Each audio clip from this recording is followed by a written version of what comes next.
Scene అయితే కోపంతో ఏడ్చుకుంటూ అక్కడి నుండి వెళ్ళిపోతాడు. అది చూసి కుట్టి అయితే "సీను ఆగు సీను, ఎందుకు సీను నీకు అంత బాధ" అని చెప్పి అంటూ ఉంటుంది. "అదేంటి అమ్మడి, నిన్ను వదిలి మేము ఎలా ఉండగలము? నువ్వు లేకుండా మేము ఉండగలమా ఇక్కడ? నువ్వు అమెరికా పోతానంటే నేను ఎందుకు ఒప్పుకుంటాను? నేను అస్సలు ఒప్పుకోను అమ్మడి" అని చెప్పి అంటూ ఉంటాడు. దాంతో కుట్టి అయితే "ఎందుకు సీను, అమెరికా పోయి మంచి చదువు వస్తుంది అక్కడ, అందుకే అక్కడికి పొమ్మంటున్నారు. కానీ నాకైతే మాత్రం వెళ్ళాలని ఉందా? అస్సలు వెళ్ళాలని లేదు. కానీ అమ్మ నాయన జ్యోతమ్మ సూర్యబాబు వాళ్ళు బలవంతకరంగానే వెళ్తున్నానని చెప్పి అంటూ ఉంటుంది. అది విని సీను అయితే "ఏంది అమ్మడి, ఏది ఏమైనా సరే నువ్వు అక్కడికి పోవడం నాకు అస్సలు ఇష్టం లేదు అమ్మడి, నువ్వు అక్కడికి పోకు" అని చెప్పి సీను అంటూ ఉంటాడు.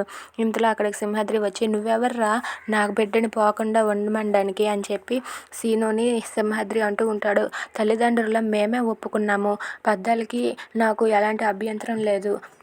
మేమే ఒప్పుకున్నాక నువ్వెవర్రా నా బిడ్డను ఆపడానికి" అని చెప్పి అంటూ ఉంటాడు. దాంతో సీను అయితే "నేను అమ్మాడి దోస్తుగాడిని చెప్పిన మాట కూడా వినాలి. నువ్వెంత నేను కూడా అంతే" అని చెప్పి అంటూ ఉంటాడు. అది విని వాళ్ళిద్దరూ కూడా అలా గొడవలు పడుతూ ఉంటారు. అది చూసి కుట్టి అయితే ఆపండి, నా కోసం మీరు గొడవలు పడడం ఏంది? ఏదో ఒకటి జరుగుతుందిలేండి.